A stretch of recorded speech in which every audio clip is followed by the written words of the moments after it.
to be a leader, like I was asked to speak about leadership first. Nobody plans on becoming a leader. It is what you believe in, what your heart says, do. And once we start following what the heart says, then slowly there is a momentum and then a movement, and then you are recognized as a do-gooder or a leader or whatever. But what happens is when the heart says do something, and that's the time our mind says don't do that.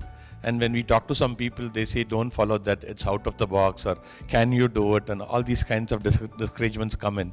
And that is the time we stop doing what our heart says and follow the mind.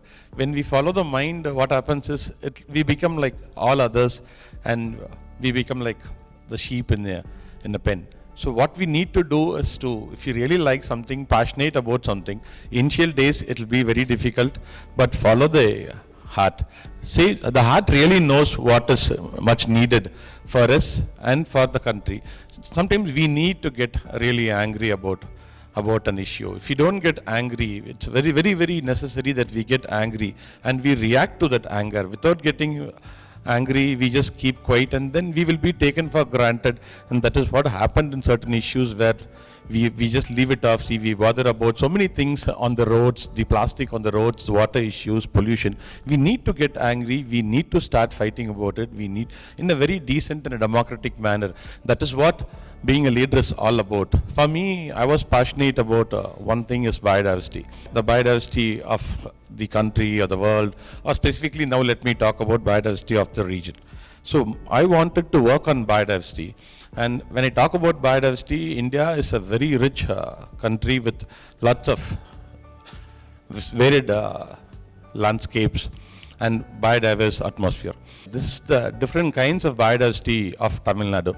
Take for example, even the Kirai, the greens we find today. Tamil Nadu has around 40 different species of varieties of greens, but today we find people going and asking for only palak in departmental stores. So we need to really worry about it, because each and every green gives us what is required for us. Any food should be grown inside too. That's the most important thing. That will give us nutrients what's needed.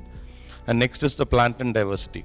There are around 40 species of plantains in Tamil Nadu. It has the world's largest biodiversity of plantains, and hence the National Banana Research Institute is based near Trichy. And we see the rice diversity. Today we are almost losing lots of rice varieties because we have stopped consuming them. Every rice as a grain has a particular reason why we need to consume them and what is good for us. And we see the dog diversity. Tamil Nadu has around 5 breeds of dogs, like the Rajapalayam, the Kanni, the Kombai, the Chippipare, etc., which are very unique to us and doesn't need much attention or care and very easily maintainable. And then this is my most favorite, like within biodiversity, I got into livestock diversity with special emphasis on Kangiam cattle. And in this photograph, you can see 5 breeds of cattle of Tamil Nadu. The one to the left is Kangiam. The right, Alambadi, is almost extinct today. It's found in the Dharmapuri Krishnagiri region. And the one below is the Puliyukulam, very famous for Jallikattu. The next is Umbulacheri in the eastern part of Tamil Nadu. And the other one is Bargur, which is found near Erode in the hills of Andiur Taluk. When we talk about diversity of cattle, what happens is, for example, if we lose a breed of cattle, like the Chilka buffalo in Orissa, they were not allowed to go into the Chilka lake. What happened at the time is the lake became very bad. The cow dung ensured that the lake system, biodiversity of the lake was kept well. But when the buffaloes were stopped to go inside, the lake lost its luster. So we need to see it as a holistic way of conserving biodiversity, not only through the cattle, but how the cattle keeps the ecosystem safe. This is about Kangiam. I call it the pride of Tamil Nadu, because all the breeds of Tamil Nadu, according to the Tamil Nadu Veterinary Animal Sciences University, originated from the Kangiam cattle. So this is Korangadu. This Korangadu is a unique silvipasture grazing system found in this western part of Tamil Nadu, not found anywhere else. It has around 7 species of trees, 123 species of birds, and out of the grasses available, most of them or monocot, and some are dicot. And this ensures that the sheep, the cows kept there, get maximum nutrition. And this Korangadu, the unique thing about this Korangadu is it's the only part in the world where private patta lands are held as grazing lands. Nowhere else in the world we can find private patta lands as grazing lands. And this is a very unique part of this Korangadu biodiversity ecosystem in this Congo region. And another thing is this photograph is in the months of October, November when it's lush. Next photograph you could have seen, this photograph is the dry season in April, May. It's the same Korangadu, the same setup, same area, and you can find the difference how it is. And this is the biodiversity in the Korangadu. I was talking about, we have documented around 123 species of birds. And all these birds, they thrive. They're all connected to Kangiam cattle, the Korangadu ecosystem, the birds, and of course you have more small reptiles like the snakes, the rabbits, and all these things are found there in the Korangadu grazing system. And the most important thing is the livestock, which gives us sustainability for the women livestock keepers. That's a very, very important theme to be understood world over. Anywhere livestock is a failure without women. Only when there are women, I have found so many families where they say when the woman, they lose the woman or they become sick, they sell all their livestock because it's not possible to maintain livestock hereafter without the woman in the family. So women play a major role and it gives them sustainability and self-respect, especially in rural areas where livestock is their only way for livelihood. And this is, the photograph we are seeing is the Kannapuram Shandy. It is a 1,200-year-old shandy found between the Coimbatore and Trichy road. It's between Kangiam and Vellakovil, a 1 hour, 30 minutes drive. I think it's starting on the 21st of April this month. All of you can visit the place. It's a 1,200-year-old tradition where Kangiam livestock are brought by livestock keepers and they are sold to people who want Kangiam. This year, thanks to the removal of the Jallikattu ban, there is quite a popular demand for the bull calves also. So the farmers are looking forward for, because of the drought, they need to sell lots of livestock this year. They're looking forward for the Kannapuram cattle shandy. Both are shandies. You can see the third photograph where the road is lined with materials related to livestock. This is part of the culture. See, there are so many people, it's a livelihood for many people connected to livestock. If one particular breed is lost, then the entire chain of livelihoods is lost there. And these are the biocultural practices. The first photograph we see is called the Kavadi. Kavadi is actually a unique thing, not only in Tamil Nadu, it is practiced all over India in different names. It's called as KAA, KAA and all that. In Tamil Nadu, it is celebrated with livestock. People take their oxen and their bulls and they walk up all the way to Palani or Tiruchendur. Mostly it's kind of connected to the Murugan temple. And they walk with their livestock. And for them, they cannot travel with a Holstein Friesian or a Jersey to a Murugan temple for a Kavadi. It has to be a local cattle. It has to be either Kangiam, Umblasheri, Bargur and so on. And the next we see is again a Kavadi where people walk with the oxen. The third is the Ter. The Ter is actually pulled on the temple's the occasions. And then the first photo to the left is Rekla. Rekla is unique to this Congo region and to some southern districts like Theni, where people use it for bullock racing.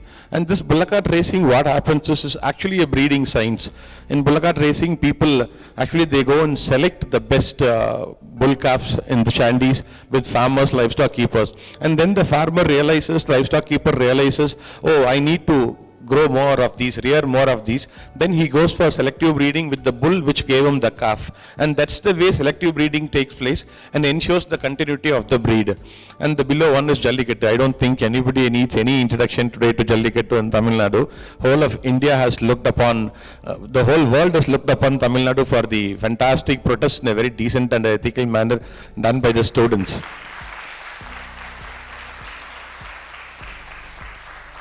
It is not only Tamil Nadu. Today, two more states, Karnataka and Maharashtra, have come out with a new, they have come out with amendment to the Prevention to Cruelty Act, all thanks to the students of Tamil Nadu who are leading it from the front. So these, what are the threats to the Kangiam cattle, the biodiversity of this Congo region and to Tamil Nadu? If you see, this is the photo of Noil River. So the Noil River is highly polluted and I am also one of the people who live along the canals of the Noil River in my village. And what happens when the cow or the sheep, they go and drink the water, they abort within 30 minutes. The sheep takes 30 minutes. For a cow, it takes 1 to 2 days. They abort the fetus. The fetus comes out and falls as a dead one. So this is the kind of pollutions. The TDS is around 17,000 it was, and now it's come to around 8 to 11,000, the TDS. It's so bad, it's completely not useful for livestock or for human beings.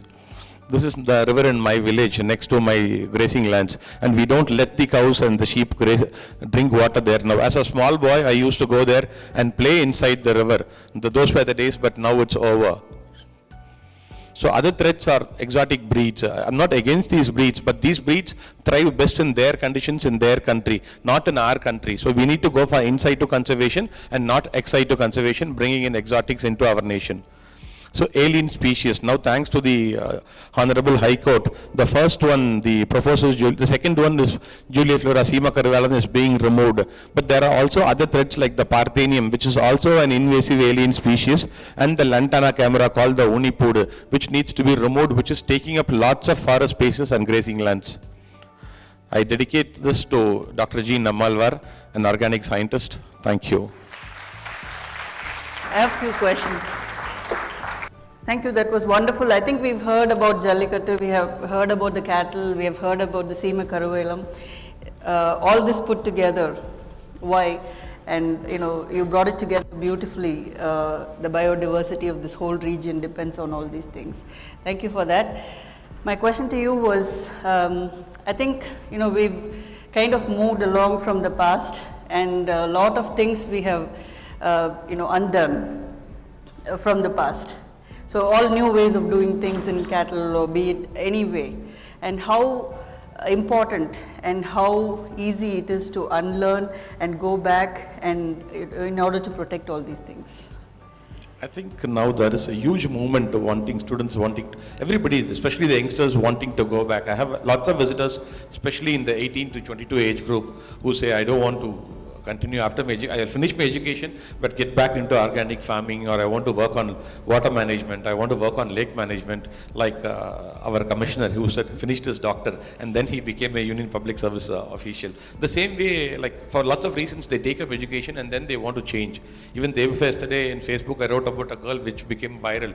She was from the Bannariamman College, and she said, I want to go and work now on farming. I'm going to adopt villages and teach them organic farming and water management. An 18-year-old girl. I think that is a huge change. What's happening? So I think you're saying the younger generation is more ready to unlearn and do all the new stuff, right? Yes, I think even better than my generation. They want to do better now. That's wonderful, and I see that a lot. I mean, the next generation is all about causes. I think that's what we've been hearing about from experts as well. Yeah, at this moment, I would like to add something more. Once, I think 3-4 years back, Shankar is here. Shankar, and there was a debate going on Facebook. Somebody had written, lots of people are blocking the roads from Coimbatore to Palani. It's becoming horrible. We can't travel. Blah blah blah. Shankar came and commented. He said they've been walking there for 2,000 years. So I think they have a right over the pathway than we having cars. So that kind of an understanding needs to come everywhere. That's the most important thing. Like understanding who has a better right over what. Let it be resources. Let it be nature. Understanding who has a right and then letting them decide. I think the awareness is catching up, and thanks to people like you. Thank you. Passion has brought you as a leader today. Was just passion alone enough to achieve what you have achieved today in the past few months, or was it something else? Did it need more than that? Did you learn something new which you were not prepared for? Yeah, I learned to articulate better. Okay. I learned to control my anger, and then I decided the best thing is like you'll have to talk to both sides, and see, when you reach a certain stage, then you start becoming very sober. You can't be always the angry activist you were once. So you'll have to learn to talk. The most important thing is, like I wanted to say is, when people say you need to protest, you be an activist, you also learn to negotiate with the government. Constantly saying I will not talk to the government, I will not talk to the politicians is not going to help. Ultimately, they are the rulers. We have to go to them. We have to talk to them. We have to learn the art of negotiation. If not, we will not succeed. We will constantly be protesting and nothing will happen. The government calls for talks. We need to go. That's the most important thing. I think I need to, after this Jallikattu protest especially, you need to engage, learn to engage. And passion plus. So thank you, and you're a role model for many youngsters today, and thanks for being here for us.